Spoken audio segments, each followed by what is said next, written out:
Halo semuanya, perkenalkan nama saya Lisa Listeningtyas Panggabean.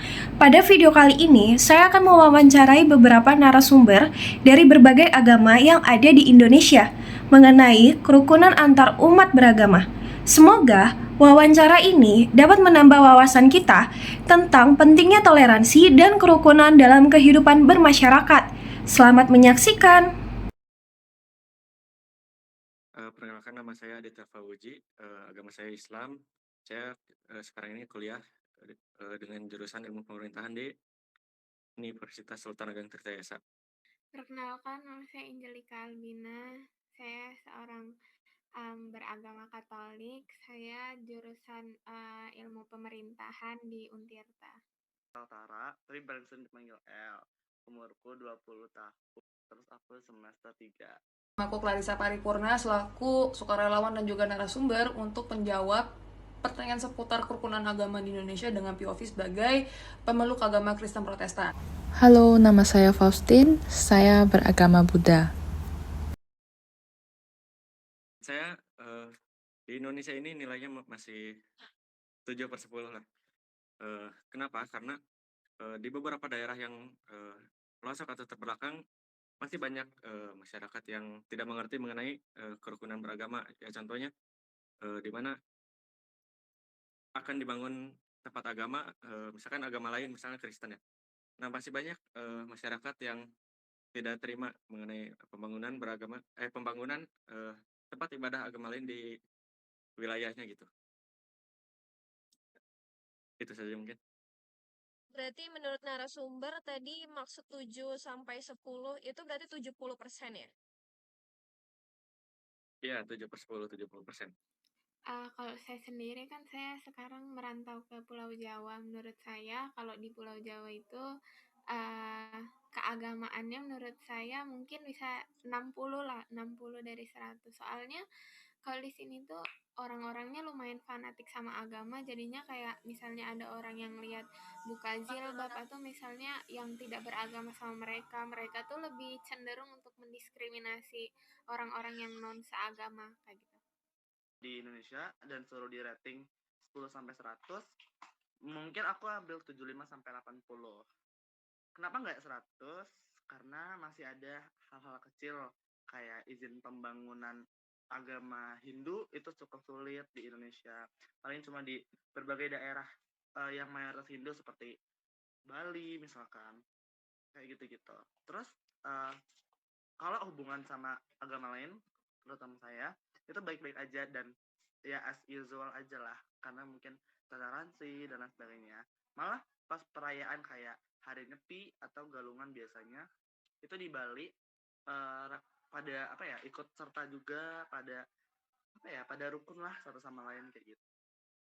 Menurutku belum, bahkan memprihatinkan. Aku bisa ngasih nilai 60 lah. Karena ya pada faktanya masih banyak praktik ekstremisme, intoleran, diskriminatif, apalagi terhadap teman-teman yang berbeda agama, apalagi konteksnya di luar agama Islam. Karena pada faktanya di Indonesia ini masih banyak kelompok-kelompok atau oknum-oknum ekstremisme Islam.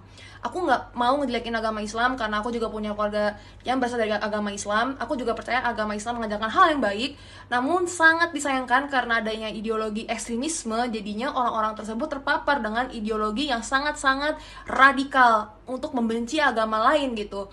Makanya banyak banget di Indonesia masih punya praktik penyegelan rumah ibadah, pengusiran, penganiayaan, bahkan sampai melibatkan aparat gitu, agar orang-orang ya seperti aku gitu, orang-orang Kristen itu nggak bisa ibadah gitu, dipersulit, bahkan untuk membangun gereja pun dipersulit gitu. Itu hal yang aku rasakan karena aku juga punya cerita.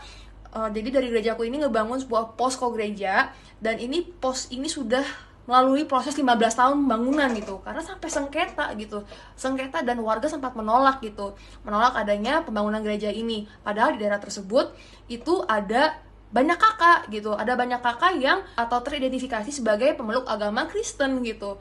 Jadi Sebenarnya PR tuh di masyarakatnya. Apakah masyarakat ini mau membuka diri? Apakah mau untuk berbaur dengan orang yang berbeda? Karena pada faktanya dunia ini bukan cuma satu agama, tapi kita berdampingan dengan banyak sekali orang yang bermacam-macam. Karena masyarakat Indonesia sangat heterogen. Menurut saya, kerukunan umat beragama secara keseluruhan di Indonesia ini sebenarnya cukup baik dari skala 10 sampai 100. Menurut saya berada di 80. Dan nilai tersebut saya ambil dari keseharian saya dan juga media sosial yang orang-orang bagikan online. Saya menyisakan nilai 20 tersebut karena tentu saja pada realitasnya di Indonesia masih ada rukun walaupun memiliki agama yang beda-beda. Dan juga dengan perkembangan Indonesia ke depannya, dan anak muda penerus bangsa Indonesia dapat lagi memperbesar angka kerukunan antar umat. Untuk kondisi kerukunan antar agama dengan agama lain, sepertinya cukup baik, tetapi itu saya juga ingin dari kehidupan sehari-hari dan media sosial. Kalau harapan saya sih, semoga semua orang bisa memiliki hubungan yang baik tanpa memandang agama. Nah, mungkin untuk di agama saya sendiri diajarkan kita tuh untuk saling menghormati dan mentoleransi. Bahkan kita tidak boleh untuk menghardik kepercayaan orang lain gitu. Dan juga itu juga diajarkan di Al-Kafirun ya, di ayat yang terakhir, untuk agamamu dan untuk agamaku. Jadi udah jelas lah untuk di agama Islam itu ada ajaran untuk menghormati agama lain. Jadi dalam ajaran Katolik sendiri, kerukunan antar umat beragama itu sangat sejalan dengan nilai dasar iman. Itu misalnya kita tuh diajarkan mengasihi, penghormatan terhadap martabat manusia, perdamaian, persaudaraan. Nah, Gereja Katolik sendiri itu ngajarin bahwa setiap manusia itu diciptakan menurut gambar Allah, sehingga setiap orang memiliki martabat yang harus dihormati. Terus kayak berkaca juga kayak misalnya Tuhan Yesus sendiri itu mengerjakan hukum yang utama, yaitu mengasihi Tuhan, mengasihi sesama, dan memberikan kasih sesama manusia kayak gitu. Di Hindu itu ada konsep yang namanya Tatwam Asi. Aku adalah kamu, kamu adalah aku. Jadi intinya kita tuh diajarin buat melihat orang lain itu sama kayak kita. Nggak peduli dia beda agama, beda suku, ataupun diversitas lain. Terus juga di Hindu itu ada semboyan yang sering banget dipakai. Itu Trihita Karana kalau nggak salah. Itu tentang menjaga keharmonisan kayak hubungan manusia dengan Tuhan, manusia dengan manusia, atau manusia dengan alam. Kayak gitu sih kurang lebih yang aku tahu. Lalu di ajaran agamaku sendiri, aku juga sangat ditekankan mengenai mengasihi sesama. Yang pertama, aku akan mengutip dari Matius 22 ayat 39. Dan hukum yang kedua yang sama dengan itu ialah kasihilah sesamamu manusia seperti dirimu sendiri. Yang artinya adalah kita sebagai manusia harus bisa mengasihi orang lain tanpa pandang bulu. Karena pada akhirnya kita harus menebarkan kasih kepada siapa saja gitu. Dan kita harus memperlakukan orang lain dengan baik, sebagaimana kita memperlakukan diri kita sendiri gitu. Terlepas apapun sukunya, agamanya, rasnya, atau kelompoknya, Tuhanku menuntut untuk mengasihi tanpa pandang bulu. Untuk dari yang saya ketahui ya, dalam agama saya tuh lebih difokuskan pada hubungan sesama makhluk, mau yang sesama agama maupun yang berbeda agama. Jadi dalam agama saya, jika kita melakukan hal baik ke orang lain, maka suatu hari kita juga akan menerima kembali baik tersebut dan juga sebaliknya. Jadi intinya melakukan hal yang baik, kita dapat mendapat hal yang baik ke diri kita. Ini tuh berasal dari kitab suci agama Buddha yang namanya Tripitaka. Jadi di dalamnya ada yang namanya metta, yaitu cinta kasih. Jadi metta ini mengajarkan umat Buddha untuk mengembangkan cinta kasih kepada semua makhluk tanpa membedakan agama, suku, atau latar belakang.